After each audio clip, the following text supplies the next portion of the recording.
Shalom, Bapak Ibu Saudara sekalian. Bersyukur sampai hari ini kita masih dipelihara oleh Tuhan. Kita masih berada dalam keadaan yang sehat. Itu semua karena anugerah Tuhan. Sebelum kita mau memulai ibadah kita hari ini, mari kita mengambil saat teduh di hadapan Tuhan.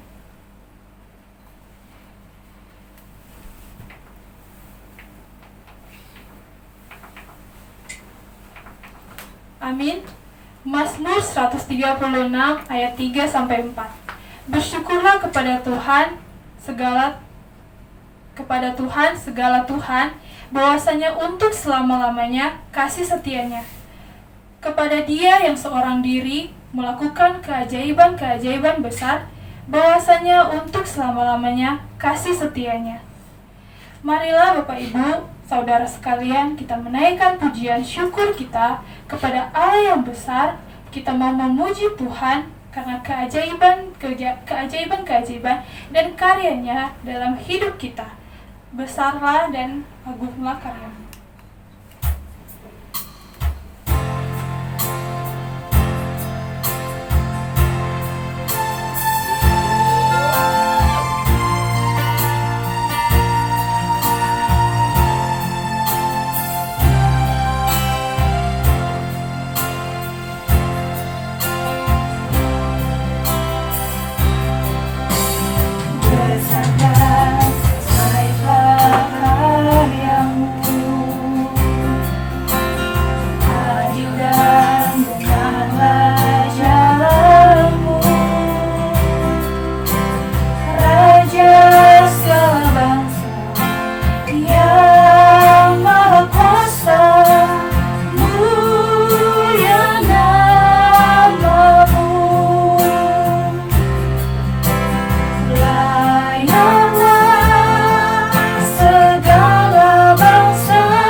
Mari kita berdoa. Terima kasih Tuhan untuk segala karya-Mu di dalam hidup kami. Semua keajaiban-keajaiban yang Engkau perbuat dalam hidup kami ya Tuhan. Tuhan, kami bersyukur untuk sampai hari ini kami masih diberikan kesehatan, kekuatan dari-Mu Tuhan. Kami bersyukur untuk semua itu. Tuhan, sebentar lagi kami akan memulaikan ibadah kami ya Tuhan. Kiranya Engkau menyertai ibadah kami ini dari awal, pertengahan, hingga boleh berakhir dengan segala baik ya Tuhan. Kami kiranya juga Tuhan, Engkau memberkati kami, setiap anak-anak-Mu Tuhan, untuk kami boleh bisa fokus, memuji, memuliakan nama-Mu Tuhan. Kami menyerahkan setiap pribadi kami dan ibadah ini ke dalam tangan-Mu. Di dalam nama Tuhan Yesus Kristus kami berdoa dan mengucap syukur. Amin. Jauh sebelum Kristus dilahirkan, para nabi sudah menubuatkan tentang kelahirannya, khususnya dalam kitab Mika dalam pasalnya ke-5 ayat 1. Tetapi engkau, hai Betlehem Efrata, hai yang terkecil di antara kaum-kaum Yehuda, daripadamu akan bangkit bagiku seorang yang akan memerintah Israel, yang kemuliaannya sudah sejak purbakala, sejak dahulu kala. Marilah kita menyanyikan lagu yang menyatakan bahwa Yesus telah lahir ke dalam dunia di kota Betlehem.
Pujian lagi yang mengatakan, hai dunia gembiralah.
Natal tidak hanya berhenti di dalam palungan dan kandang, tetapi semuanya berujung pada salib.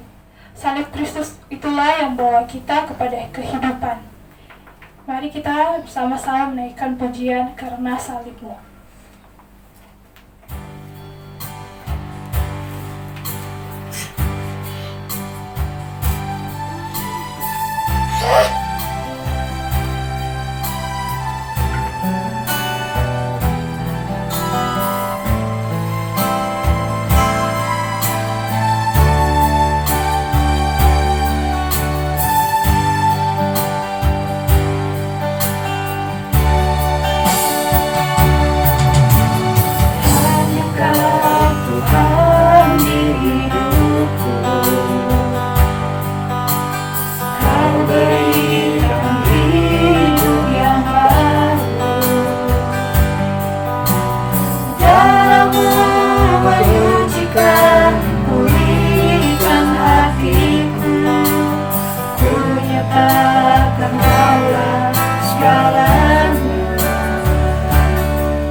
persilakan kepada hambanya.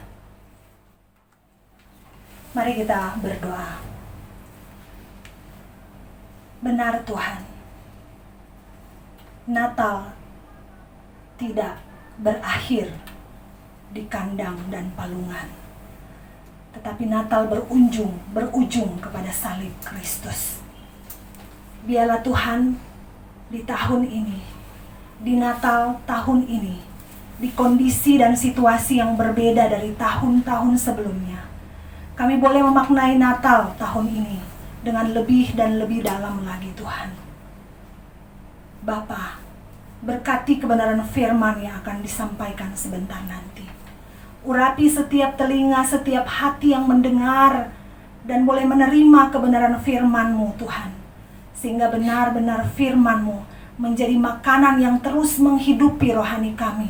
Agar rohani kami terus hidup, bertumbuh, terang benderang Tuhan. Sehingga nama Kristus boleh dimuliakan di dalam hidup kami. Hamba-Mu serahkan hamba sendiri yang Engkau pakai sebagai alat untuk memberitakan kebenaran-Mu. Biarlah dia berkata-kata sesuai dengan apa yang Tuhan ingin sampaikan hari ini. Di dalam nama Tuhan Yesus kami berdoa. Amin. Ya, shalom. Ya, saudara-saudara yang kekasih dalam Tuhan, pada hari ini kita akan sama-sama membaca satu bagian firman Tuhan yang terambil di dalam Lukas pasal 2 ayat 1. Saudara-saudara, Natal tahun ini sedikit berbeda dari Natal-Natal sebelumnya. Menjelang Desember semua gereja sibuk dengan perayaan-perayaan Natal, saudara-saudara. Tetapi tahun ini dengan adanya pandemi, Natal tahun ini seakan terasa sepi, saudara-saudara. Dan banyak gereja juga, terutama di Pulau Jawa, seperti kota Bandung ini, saudara-saudara, belum beribadah seperti biasa di gereja, masih online. Tetapi situasi, kondisi, tempat bukanlah menjadi halangan bagi kita umat Tuhan untuk tetap beribadah dan bahkan merayakan Natal di tahun ini. Makna Natal yang sesungguhnya tidak ikut sepi dari hati kita. Karena kita menyembah Tuhan, kita bukan di gunung, bukan di Yerusalem, bukan di gedung gereja. Karena kitalah gereja yang sejati yang menyembah di dalam roh dan kebenaran. Sehingga meski lewat ibadah online, firman kebenaran masih terus mengalir, memberkati semua yang rindu, haus, dan lapar akan kebenarannya. Saudara-saudara, mari kita membaca firman Tuhan hari ini di dalam Lukas pasal 2 ayat 1-7. Lukas pasal 2 ayat 1-7, demikian firman Tuhan. Pada waktu itu Kaisar Agustus mengeluarkan suatu perintah menyuruh mendaftarkan semua orang di seluruh dunia. Inilah pendaftaran yang pertama kali diadakan sewaktu Kirenius menjadi wali negeri di Syria. Maka pergilah semua orang mendaftarkan diri masing-masing di kotanya sendiri. Demikian juga Yusuf pergi dari kota Nazaret di Galilea ke Yudea, ke kota Daud yang bernama Betlehem. Karena ia berasal dari keluarga dan keturunan Daud, supaya didaftarkan bersama-sama dengan Maria tunangannya yang sedang mengandung. Ketika mereka di situ, tibalah waktunya bagi Maria untuk bersalin. Dan ia melahirkan seorang anak laki-laki, anaknya yang sulung. Lalu dibungkusnya dengan lampin dan dibaringkannya di dalam palungan, karena tidak ada tempat bagi mereka di rumah penginapan. Saudara-saudara yang kekasih di dalam Tuhan, Yesus dilahirkan pada masa pemerintahan Kaisar Agustus. Kaisar dari kerajaan Romawi yang besar yang menguasai hampir seluruh dunia yang maju pada waktu itu. Masa di mana kekaisaran Romawi memperluas diri menjadi lebih luas dari sebelum dan sesudah waktu itu. Termasuk di dalam kawasan Parsia, di dalamnya kawasan Parsia dan di satu sisi dan Britania di sisi yang lain. Karena itu kekaisaran ini dinamakan Terrarum Orbis Imperium atau kekaisaran segenap bumi seluruh dunia pada ayat 1 tadi. Karena hampir tidak ada bagian dunia beradab yang tidak bergantung pada kekaisaran ini. Pada saat inilah Mesias dilahirkan sesuai dengan nubuat kitab Daniel, yaitu di dalam Daniel 2 ayat 24. Tetapi pada zaman raja-raja, yakni raja-raja dari kerajaan keempat, Allah semesta langit akan mendirikan suatu kerajaan yang tidak akan binasa sampai selama-lamanya.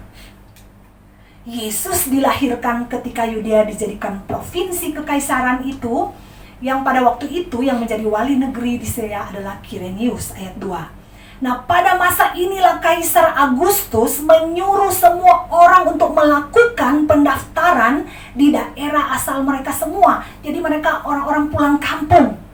Tuhan memakai kekaisaran yang besar ini untuk mengeluarkan perintah yang akan membawa Yusuf dan Maria pulang ke Bethlehem agar Kristus bisa lahir di sana. Mengapa harus Bethlehem? Karena ini adalah kota asal Daud, bapa leluhur Yusuf dan juga Maria. Ini jugalah tempat yang oleh Nabi Mika dikatakan sebagai tempat Sang Mesias akan lahir.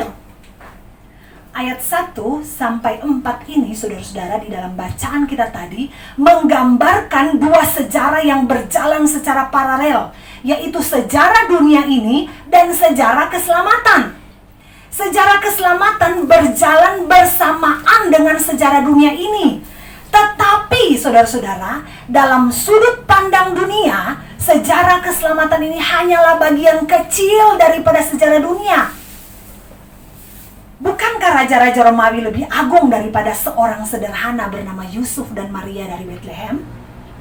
Tetapi saudara-saudara, yang tidak disadari oleh dunia ini adalah bahwa Tuhan memakai wadah sejarah dunia ini untuk menyatakan rencana keselamatannya yang telah ditetapkannya secara kekal, telah ditetapkan terlebih dahulu. Di dalam Efesus 1 ayat 4. Rencana keselamatannya ini bersifat kekal, sejarah dunia tidak. Ayat 1 adalah contoh bahwa Tuhan menggerakkan Kaisar Agustus untuk menggenapi nubuatnya tentang Bethlehem. Sang Mesias harus lahir di sana. Nabi Mika sudah menubuatkan jauh sebelum Kristus lahir. Kota kecil itu akan menjadi tempat kelahiran Mesias. Ibu yang tengah mengandung Sang Mesias harus berada di Bethlehem, sehingga Tuhan memakai Kaisar Agustus untuk mengeluarkan perintah, saudara-saudara, mendaftarkan seluruh orang masing-masing di kotanya, termasuk Yusuf dan Maria, sehingga mereka harus pulang kampung. Maka sejarah dunia berjalan untuk menggenapi sejarah keselamatan. Saudara-saudara, ayat 4 dan 5, Yusuf dan Maria, walaupun hanya orang sederhana bagi dunia, tetapi saudara-saudara, di dalam sejarah keselamatan, mereka adalah dua orang yang jauh lebih penting daripada Kaisar Agustus. Yusuf adalah pemilik nama Daud karena dia keturunan Daud. Dan melalui statusnya sebagai keturunan Daud, inilah Sang Mesias secara sah disebut anak Daud.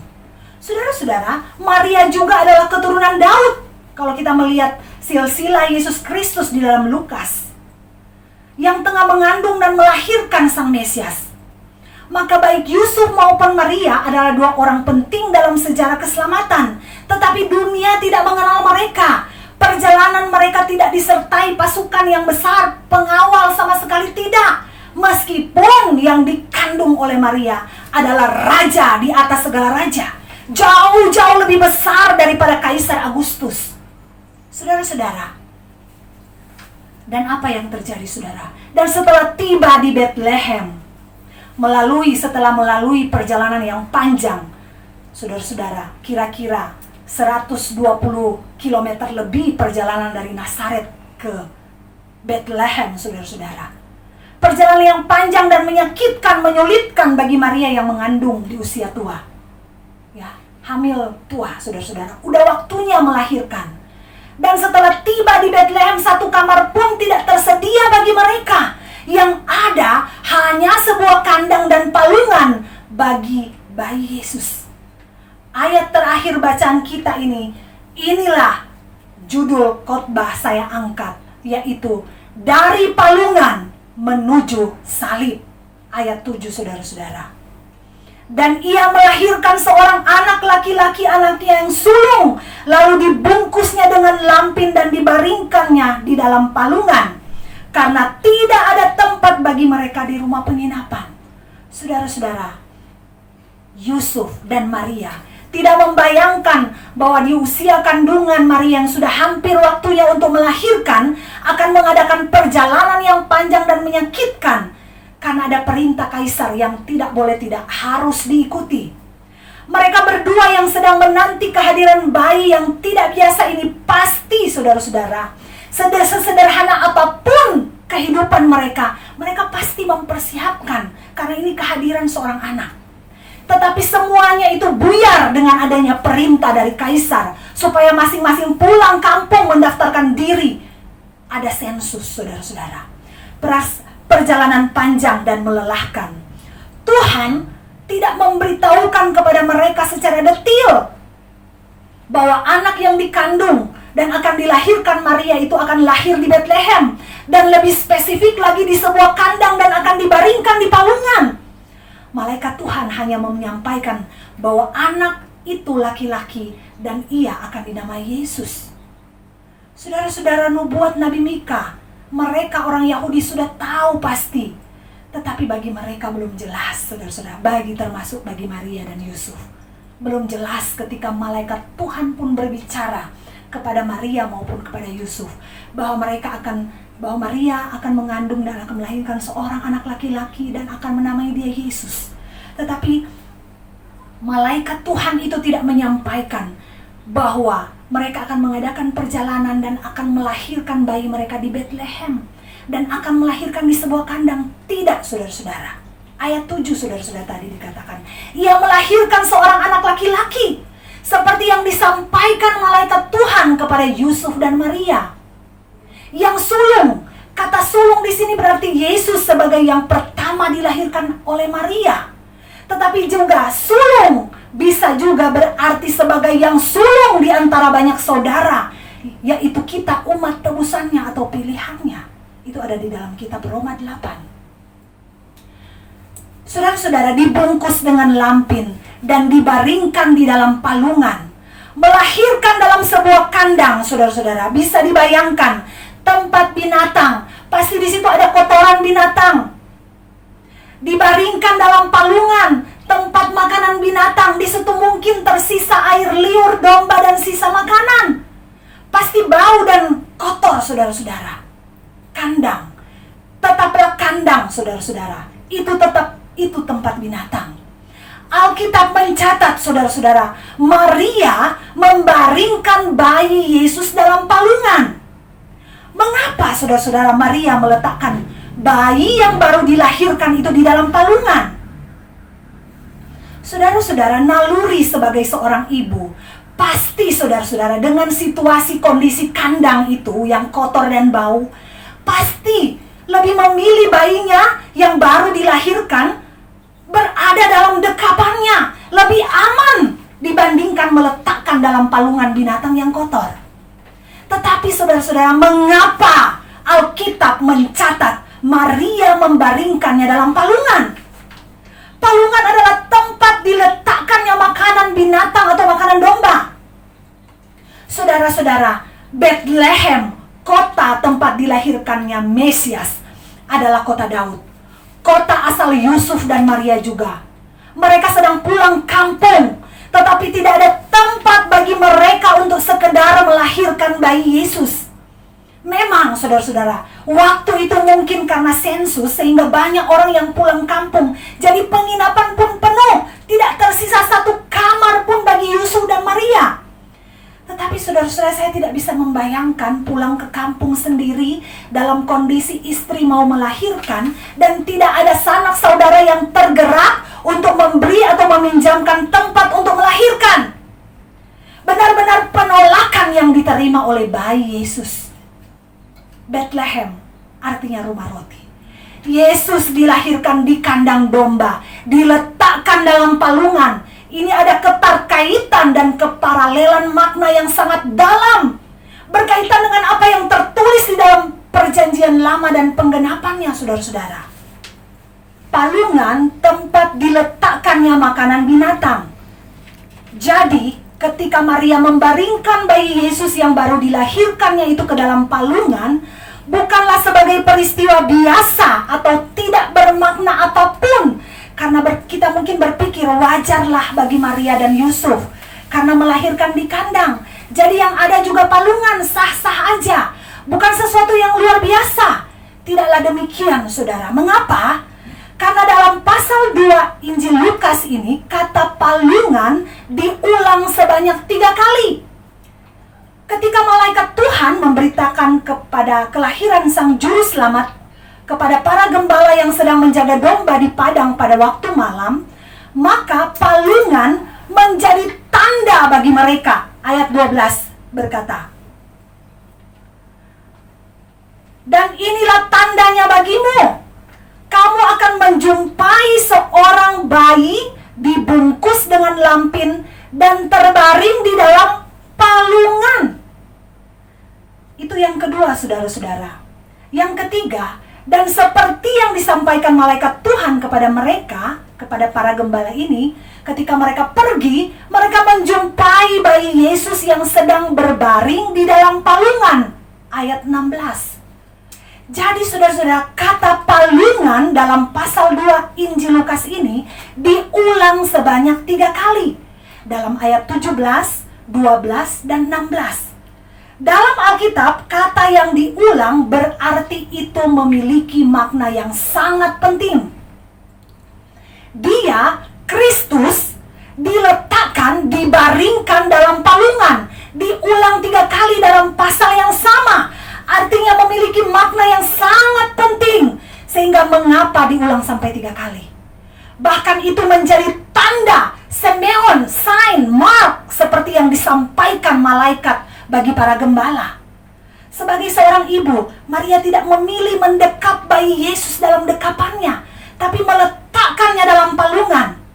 Maria dikatakan setelah mendengar kesaksian para gembala saat datang menjumpai bayi Yesus dalam ayat 19, berkata, "Tetapi Maria menyimpan segala perkara itu di dalam hatinya dan merenungkannya."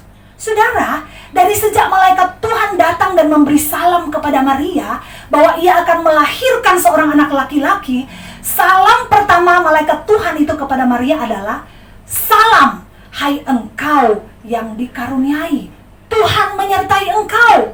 Maria berada dalam kasih karunia Tuhan juga, disertai Tuhan, bahkan sampai pada waktu ia melahirkan dan meletakkan bayi Yesus dalam palungan, ada dalam penyertaan dan kasih karunia Tuhan.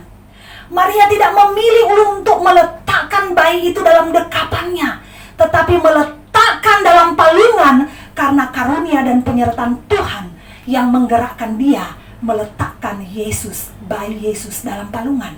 Mengapa palungan? Bukankah itu tempat makanan binatang? Yesus dilahirkan di dalam kandang. Jika kita mengingat apa kesaksian Yohanes Pembaptis tentang Yesus dalam Yohanes 1 ayat 29, Yohanes Pembaptis berkata, "Lihatlah anak domba Allah yang menghapus dosa dunia." Yesus dikatakan sebagai anak domba Allah. Sebagai domba, dia, Yesus, benar-benar dilahirkan di kandang. Tetapi sebagai yang menghapus dosa dunia, bagaimana? Sebagai yang menghapus dosa dunia inilah dia, Yesus, diletakkan dalam palungan. Bagaimana bisa? Dan apa maksudnya? Kalau Yesus sebagai anak domba Allah lahir di kandang, oke, sekarang itu masuk akal. Tetapi sekarang untuk menghapus dosa dunia, dia diletakkan dalam palungan. Bagaimana bisa itu menghapus dosa dunia? Saudara-saudara, disinilah Injil Lukas khususnya pasal 2 ini secara eksplisit maupun implisit, saudara-saudara, memberitahu kepada kita makna mengapa Yesus diletakkan dalam palungan. Palungan tempat makanan binatang domba. Yesus harus jadi makanan supaya bisa menghapus dosa. Yesus diletakkan di tempat makanan binatang, maka dia jadi makanan. Sebagai anak domba Allah, ia dilahirkan di kandang dan sekaligus menjadi domba sembelihan, ditaruh di dalam palungan menjadi makanan bagi domba-domba yang lain. Siapa domba-domba yang lain? Karena dia, Yesus, sebagai yang sulung di antara banyak saudaranya. Siapa domba-domba yang lain? Kitalah domba-domba yang lain itu. Kandang yang kotor dan bau adalah dunia tempat kita, domba-domba, tinggal. Dan Kristus datang sebagai anak domba Allah, lahir di kandang yang kotor dan bau, dunia tempat kita tinggal yang bau dan kotor dan menjijikkan karena dosa. Maria dalam pimpinan Roh Kudus meletakkan bayi Yesus dalam palungan, karena untuk itulah dia datang. Kedatangan, kehadiran pertama kalinya ke dunia ini, kandang yang kotor dan bau yang najis, inilah pertama kali diletakkan, tempat pertama dia diletakkan dalam palungan sebagai semeon, tanda memberitahu kepada dunia bahwa dia datang untuk menjadi makanan bagi domba-dombanya. Diletakkan dalam palungan artinya Yesus jadi makanan bagi siapa? Kita, domba-domba tebusannya. Dia tidak memberi makanan yang lain, tidak memberi lagi roti mana yang turun dari langit seperti orang Israel selama 40 tahun di padang gurun. Tetapi mereka, saudara-saudara, sesudah 40 tahun mereka juga mati. Ya.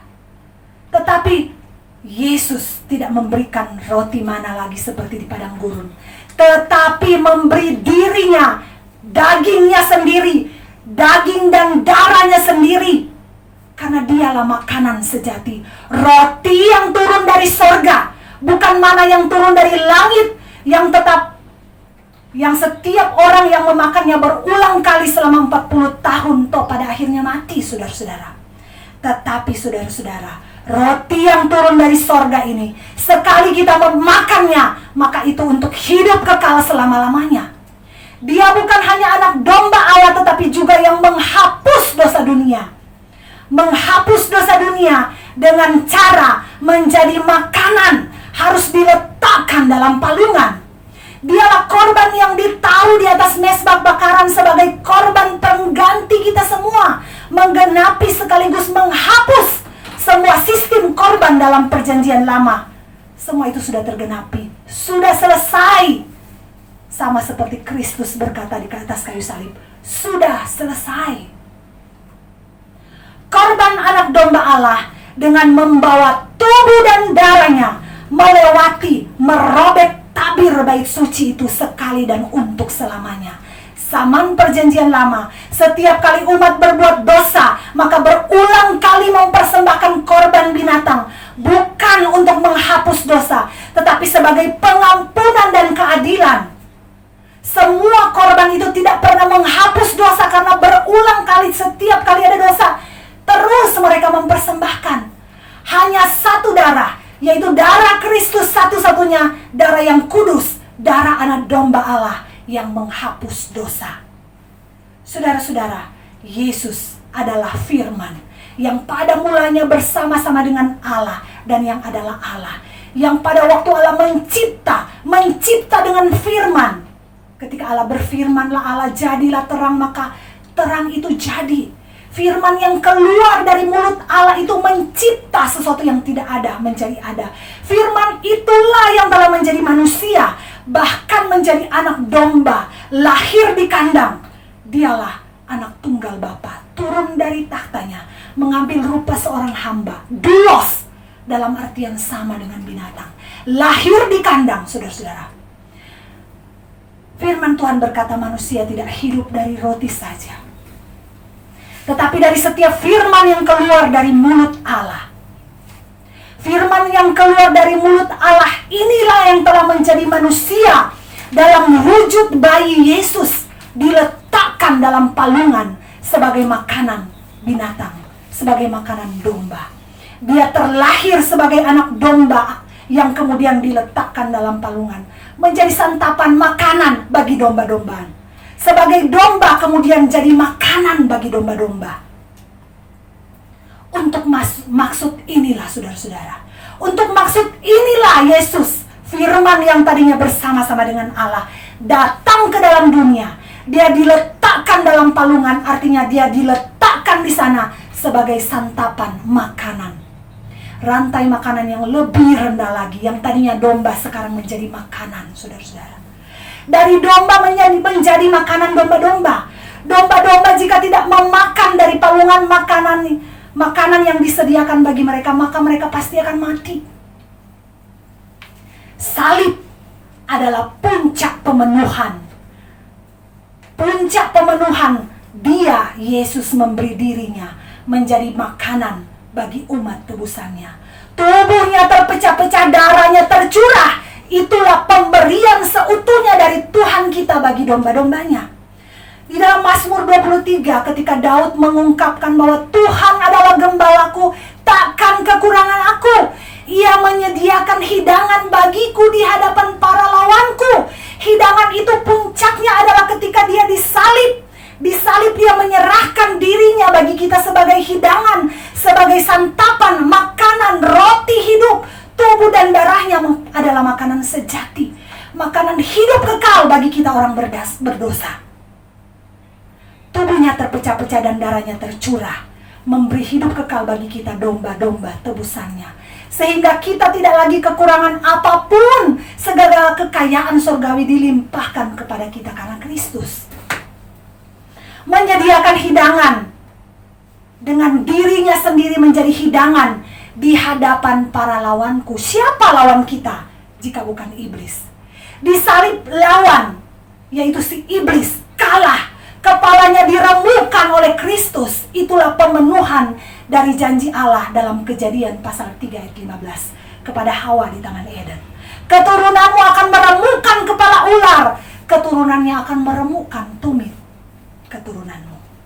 Saudara-saudara, Kristus disalib, diremukkan tumitnya, tetapi ular diremukkan kepalanya. Maut dikalahkan oleh darah Kristus yang menghapus dosa dunia. Palungan adalah tanda Simeon bagi para gembala di padang.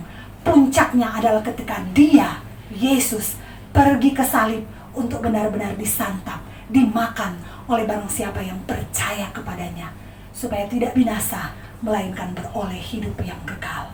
Di dalam Yohanes 6 ayat 55 berkata, Yesus berkata, sebab dagingku adalah benar-benar makanan dan darahku adalah benar-benar minuman. Ayat 54, barang siapa makan dagingku dan minum darahku, ia mempunyai hidup yang kekal, dan aku akan membangkitkan dia pada akhir zaman. Jadi Bapak Ibu yang kekasih dalam Tuhan, pada saat bayi Yesus diletakkan, dibaringkan dalam palungan, ia yang adalah anak domba diletakkan dalam palungan supaya jadi makanan bagi domba-domba. Domba-domba akan memakan sang anak domba ini.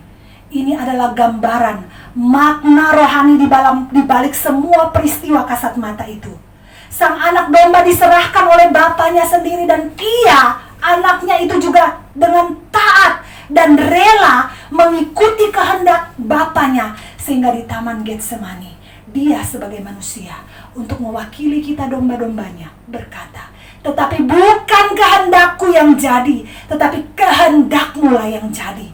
Dan puncaknya adalah di atas kayu salib dia berkata, ya Bapa, ke dalam tanganmu kuserahkan nyawaku. Yesus menyerahkan sendiri nyawanya, bukan karena mati dibunuh oleh para tentara Romawi atau oleh orang Yahudi, tetapi dia sendiri menyerahkan dengan kerelaannya sendiri kepada Bapaknya untuk menjadi makanan bagi domba-domba umat tebusannya. Saudara-saudara, setiap orang yang tidak memakan tubuh dan darahnya tidak beroleh hidup, karena tubuh dan darah sang anak domba itu kekal, sehingga satu kali kita memakannya maka itu cukup, karena dia menyerahkan nyawanya bagi kita sekali dan untuk selama-lamanya. Tubuhnya terpecah-pecah bagi kita sekali dan untuk selama-lamanya. Darahnya tercurah bagi kita sekali dan untuk selama-lamanya. Makan daging dan darahnya adalah percaya akan karya Kristus sampai mati di kayu salib. Dari palungan menuju salib untuk menuntaskan rencana keselamatan dari Bapa bagi anaknya yang tunggal, Yesus Kristus. Sebagai anak domba Allah yang menghapus dosa dunia dengan jalan menjadi makanan bagi kita, domba-domba umat tebusannya. Saudara-saudara yang kekasih dalam Tuhan, tahun ini di tengah pandemi yang masih berkecamuk, apakah makna Natal seakan tidak ada artinya, dan tenggelam juga karena dunia yang tengah berkecamuk dengan pandemi yang menghantam seluruh aspek kehidupan kita. Natal, saudara-saudara, seharusnya tetap membawa kabar sukacita, meski bagi dunia itu tidak penting, atau Natal hanya simbol kemeriahan dengan hiasan, ornamen Natal di sana-sini begitu indah, tetapi kehilangan makna sejatinya. Bahkan kita secara khusus di Indonesia yang mungkin minoritas, kita kecil, kita mungkin seperti Yusuf dan Maria, orang sederhana yang rencana-rencananya juga seakan diintervensi oleh Tuhan, sehingga harus mengadakan perjalanan yang panjang dan menyulitkan di tengah kondisi Maria yang sedang mengandung dan sudah hampir waktunya melahirkan. Dan setelah menempuh perjalanan panjang dan menyakitkan, terutama bagi Maria yang tersedia hanya kandang dan palungan baginya dan bayi Yesus. Mungkin kita juga demikian.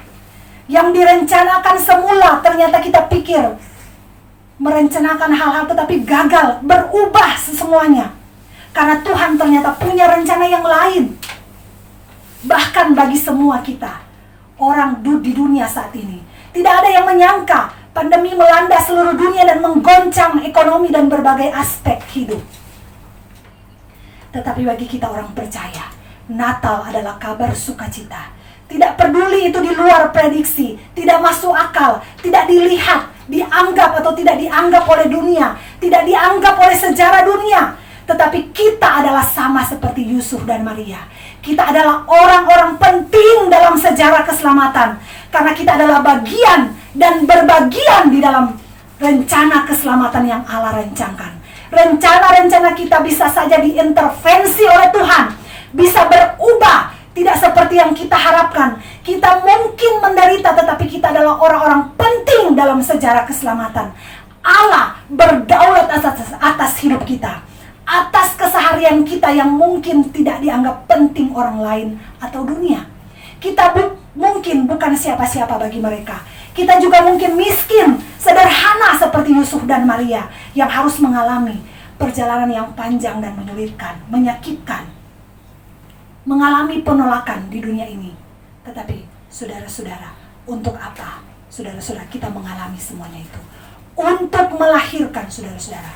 Saudara-saudara, bagi Yesus, karena Yesus sebagai yang sulung, maka kita juga menjadi Maria, Maria menjadi Yusuf, Yusuf masa kini melahirkan saudara-saudara.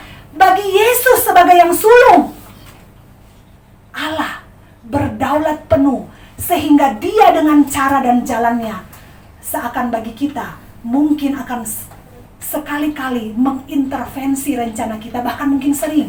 Supaya apa? Supaya rencana keselamatannya tergenapi dalam hidup kita. Bapak Ibu Saudara sekalian, dimanapun Anda berada saat ini, ketika saudara mendengar berita Injil saat ini, adakah Roh Kudus berbicara dalam hati saudara, membuka pikiran dan hati saudara bahwa Natal sesungguhnya adalah berita kabar sukacita? Karena Yesus Kristus lahir di Bethlehem yang adalah rumah roti, karena Dia adalah roti hidup yang turun dari sorga. Lahir di kandang karena Dia adalah anak domba Allah. Dibaringkan dalam palungan karena Dialah domba sembelihan yang menghapus dosa dunia. Makanan bagi domba-domba yang lain, yaitu kita yang kemudian menapaki Via Dolorosa, jalan salib. Tubuhnya terpecah-pecah dan darahnya tercurah, dipaku, tergantung sampai mati di kayu salib, menjadi makanan bagi kita umat tebusannya, supaya hidup kekal menjadi bagian kita. Karena dagingnya adalah benar-benar makanan dan darahnya adalah benar-benar minuman.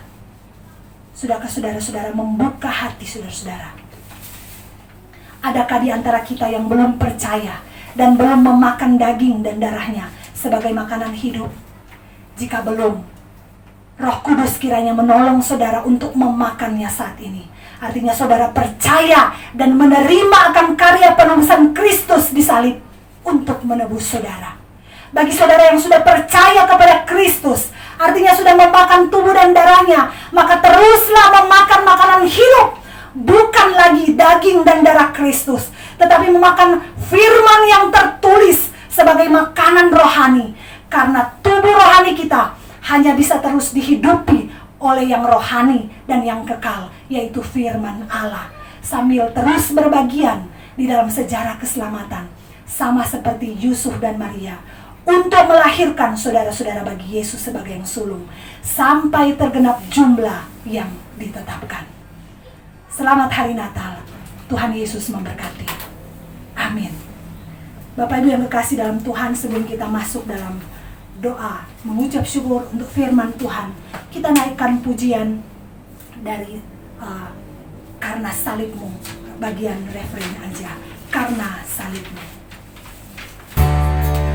Karena salibmu ku hidup, karena salibmu ku menang.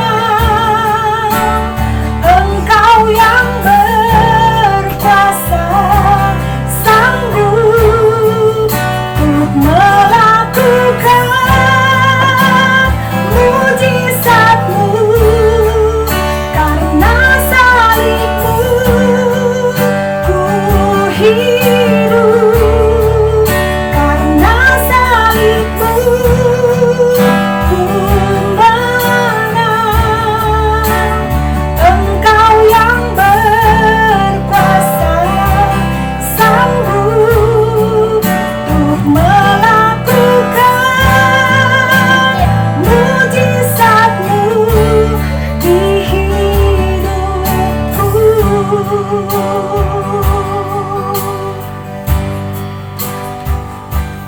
Saya meminta Bapak Gembala untuk mengucap syukur atas firman Tuhan. Mari Bapak Ibu Saudara sekalian, kita berdoa. Sejarah tiap orang dimulai dengan kelahiran dan diakhiri dengan kematian. Sejarah tiap orang ini secara keseluruhan akan membentuk sejarah manusia. Namun firman-Mu hari ini menegaskan bahwa sejarah dunia ini berjalan untuk menggenapkan sejarah keselamatan. Yesus menjadi berkat bagi dunia dengan rela menjadi makanan bagi domba-dombanya. Makanan itu adalah darah dan tubuh-Mu. Demikian pula dengan kami sebagai domba-domba-Mu. Hendaklah kami juga rela menjadi makanan dengan menyerahkan diri secara total untuk menjadi berkat bagi dunia ini. Kelahiran-Mu di palungan diakhiri dengan kematian-Mu di kayu salib, menjadi makanan siap saji, tersaji di palang kayu. Hendaklah kami juga bisa memaknai Natal ini dengan menyiapkan diri kami untuk menjadi serupa dalam kematian-Mu, agar kami bisa mengalami kuasa kebangkitan-Mu. Amin. Bapak Ibu Saudara sekalian, marilah kita pulang dengan sukacita dengan membawa firman Tuhan di dalam kehidupan kita. Kiranya kasih setia abadi dari Allah Bapa, anugerah dari Tuhan kita Yesus Kristus, dan pemeliharaan Roh Kudus ada senantiasa beserta dengan kita sekalian dari sekarang sampai selama-lamanya. Amin.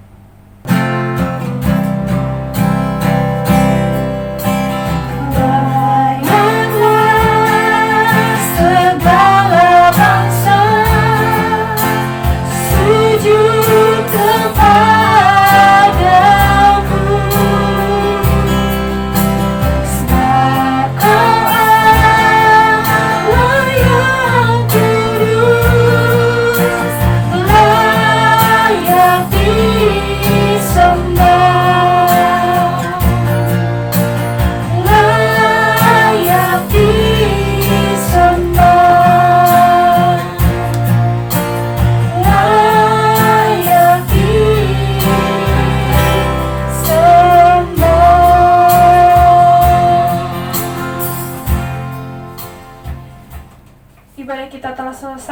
sebelum itu ada beberapa pengumuman. Yang pertama, setiap hari Jumat diadakan komsel online, yaitu pada pukul 7 sampai pada pukul 9 malam. Hari Minggu selama bulan Desember, jemaat ibadah di rumah masing-masing dengan mengikuti ibadah online. Selanjutnya, doa syafaat, yaitu saling mendoakan tiap-tiap jemaat dan juga berdoa bagi bangsa dan negara. Bagi saudara yang ingin memberikan pelayanan, yang ingin memberkati pelayanan dan pekerjaan Tuhan di GBS Hosana, untuk persembahan dan perpuluhan dapat disampaikan melalui transfer ke rekening gereja yang akan ditayangkan pada akhir ibadah ini. Kami segenap pengurus GBIS Hosana mengucapkan terima kasih kepada saudara yang telah memberkati pelayanan kami. Tuhan Yesus membalas dengan berlimpah. Salam sehat, kami ingatkan untuk selalu menggunakan masker, social distancing, jaga jarak, pakai masker jika berpergian, cuci tangan sesering mungkin, konsumsi makanan yang sehat, dan berolahraga. Demikian pengumuman. Terima kasih. Selamat hari Minggu. Tuhan Yesus memberkati.